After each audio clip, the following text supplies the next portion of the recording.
guys, I'm back again. If you're here for a drama video, you're a member of iFam and you want to leave a hate comment, and you expected me to talk about your favorite YouTubers in not such a nice way, then this is not drama video. I won't be talking about your favorite YouTubers. I will be talking about Kinga because hey, it's Kinga's world, so maybe we should focus on Kinga again. I have shitloads of new subscribers and I'm very happy and I'm very pleased, and I know that most of those new subscribers are here because of the drama videos, and I was expecting people to only watch drama videos and then just skip, you know, all the other ones, and because they're boring, they don't want to like hear about me and my life. I was pleasantly surprised that obviously like Kinga's World updates, they're not getting as many views as the drama videos, but still they're getting a few hundred views, so there are actually people watching me. But it's not about views, it's about the comments I've received under a few of my videos recently.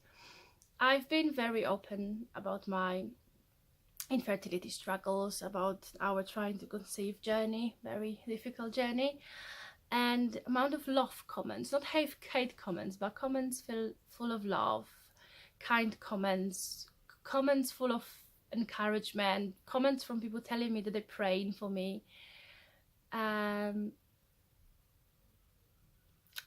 I couldn't believe, like, for a very long time I wanted to be on YouTube and I wanted to do this sit down kind of vlogging. My life is quite boring. I just go to work, come home, and I don't really do much.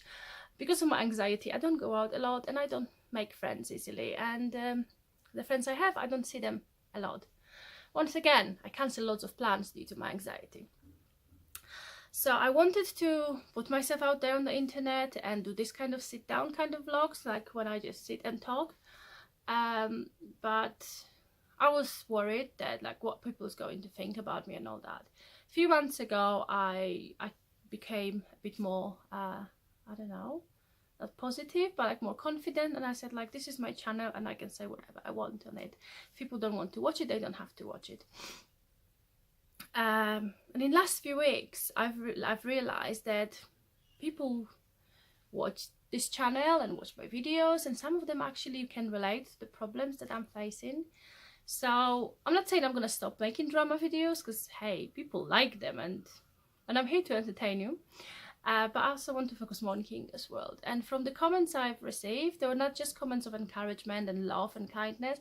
There were comments from girls saying that they're struggling with exactly the same problem, or their sister, their mother had the same problem, the cousins, there is someone.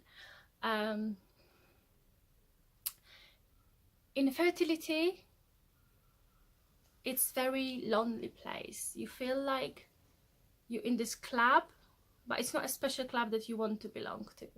It's a very special club that nobody wants to be a member of.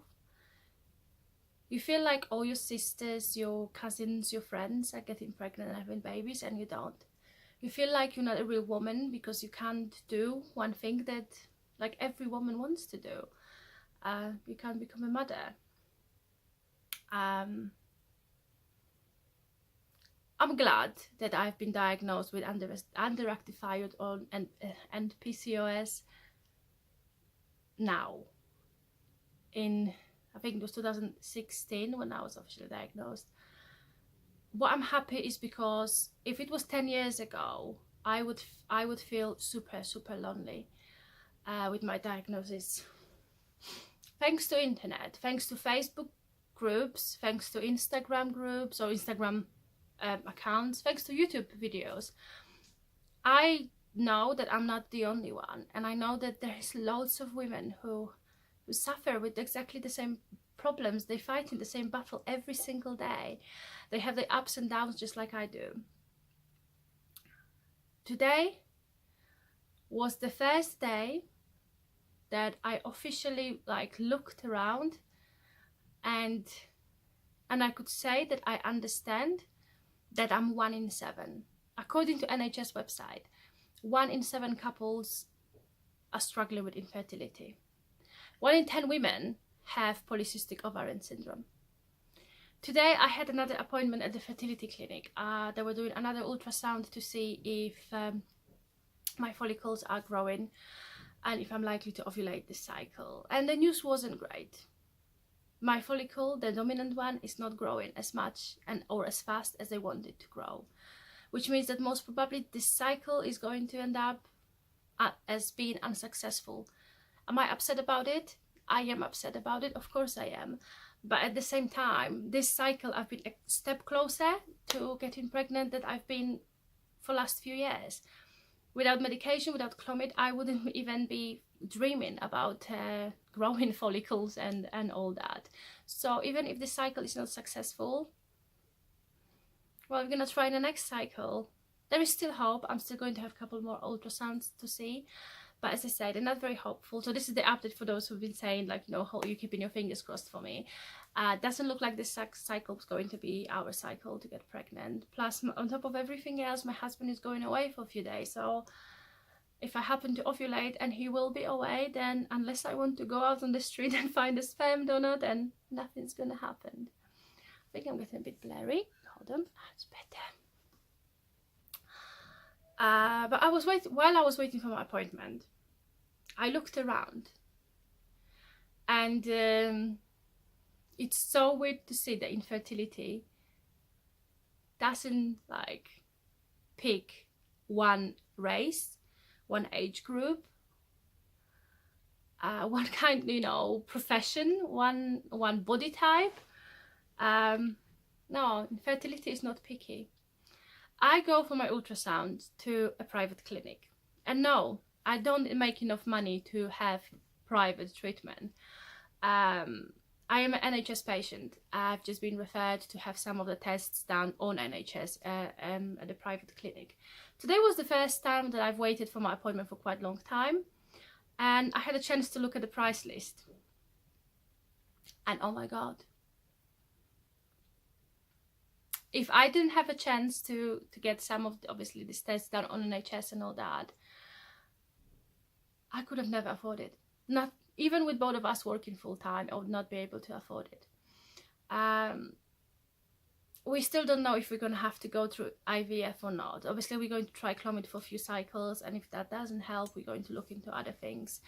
IVF might not be a great idea for us. Without going into details, they just don't know if it would work for us anyway. And even if if we have to go through this route, I believe that we would only get one free round, I think. So so I was sitting there today thinking, oh my God, I'm so glad that I live in the country where I can get help, at least some help, for free. And I know some people are going to leave, I don't know, hate comments saying, you're a fucking foreigner, you shouldn't be claiming this and claiming that. I've been in this country 11 years, I've paid my taxes, I've never claimed benefits. I paid my taxes, I pay my national insurance and everything. And I believe that I should have access to the same healthcare as everyone else. If you think otherwise, no problem, leave me the hate comments, doesn't really bother me. But I sat there today thinking, oh my God, I'm so lucky that I am fighting my infertility here in this country where I know I can ask for help. If I was back in Poland, I would have to pay for every single test. I would have to pay for every blood test, every scan, every, I don't know, everything. So I'm grateful for that. I'm grateful that I'm in the place that, and I'm thinking, if I was in Poland, I would have to pay for all that. If I was in like some third world country, and I hate using that, but you know, if I was in some poor, very poor country, would I even have access to this kind of help if I didn't have millions in my account, in whatever currency that those countries are using? So I sat there today thinking, oh my God, like, I'm glad that there is a place, there's this clinic that helps people who are rich and who are poor. And then I looked at all these women in the clinic waiting for their appointment. Some of them were there alone, some of them were their husbands, partners, and some of them were their friends. But I looked at it, and infertility doesn't choose. Like, it's not, she's not picky. I call her she because why not? Anyway, There were white couples and black couples and Asian couples. There were same-sex couples. There were women there with the babies already and most probably trying for a second or third one. There were girls as young as 20, I would say. There were girls my age, and there were women in I believe in their 40s. There were the ones sitting there full of hope. I guess it was like their first appointment. They were there with their boyfriends or husbands or whatever, and they were like full of hope and smiling. And you see the ones who's been like so fed up. It must be their 20th, 30th appointment in this clinic, and I'm thinking, oh my god, like, you know, is it going to work this cycle? And I was sitting there, and there was in this lovely office with air conditioning and free coffee, hot chocolate and everything, and I'm sitting there and thinking, me and every single woman in this room, we have something in common. All we want is a baby. For me, the first baby, for some of them another baby. And I just sat there, and we were all, every time I lifted my head, there was someone looking at me, and then we gave each other these awkward smiles. It was like, I'm in this club too. For the first time in, like, I think ever, it wasn't just encouragement from someone from behind a computer screen or phone screen. It wasn't just a message, or it wasn't just a comment on the video, just a message on Instagram or a comment on Facebook post. It wasn't like, I do belong to loads of support groups for women who struggle with infertility, but as I said, I never really meet them face to face. I don't have a chance to talk to them in real life. It's just a profile picture on whatever social media they're using. So there I sat there, and I look at all these faces, and I looked at every single one of them. I was thinking, I'm 1 in 7. It doesn't feel like a super lonely club anymore. Obviously, none of us wants to be in this club. None of us wants to sit there, disappointment, to find out if we grow in cysts on our ovaries, or if we grow in follicles, or our embryo transfer worked. We don't. But I felt like I belong, and I felt like some of them are sitting there, and they already, there was, I think, 5 women that were sitting there with kids already, and I thought, this might be the second time they're going through all of this, and they're here again, and they're here for help, and clearly something worked for them. Either it was a natural pregnancy that happened years ago and the problem started now, or they had the same problems, they had to go through IVF or whatever, or IUI, and to get pregnant the first time. But I sat there and I was like, I'm 1 in 7. I don't feel that alone anymore. I don't feel less of a woman anymore. There were people there who are benefits, and there were people there who work, and there were people there who earn shitloads of money, and we all had the same goal. We want to become mothers, and we all need help to do it. For about 20 seconds, when this realization hit me that I'm 1 in 7, and all these women are in this place for the same reason, and about 20 seconds later I was like, they're still here. They are fighting. Because I get moments when I'm like, you know what, just fuck it, stop fighting, stop trying, just accept the fact that you will never become mother. And then my husband comes into my ear and tells me, not until we get the diagnosis that tells us 100% you will never become a mother. He tells me, like, she shouts in my ear and say, fight until you will get the definite answer that that's never gonna happen. He's religious, so he believes in God. I'm not. And sometimes I wish I was, because then I could pray and ask God to help us. But I've asked God to help us as my family when my dad was diagnosed with cancer and died. And he didn't. So I wasn't religious before, and then losing my father took me even further away. So I don't have the same thing that he does, that he can pray and say God will help us and do it. I believe in science. I believe science will help us. I believe Clomid will help us, or IVF will help us. But I also, I've seen today that I'm not the only one. And I know that this video doesn't make much sense to many of you, but for those who struggle with infertility and feel very lonely and feel like they don't belong, you belong into a special club.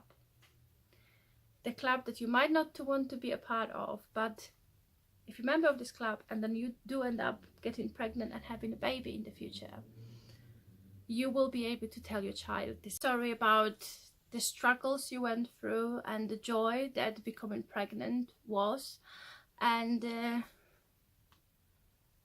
hope that we're all gonna get our miracle at some point one day, and then I'm gonna be able to make pregnancy announcement video or live pregnancy test video, telling my husband I'm pregnant video, telling my family that I'm pregnant video. I don't know. I wish I would be able to.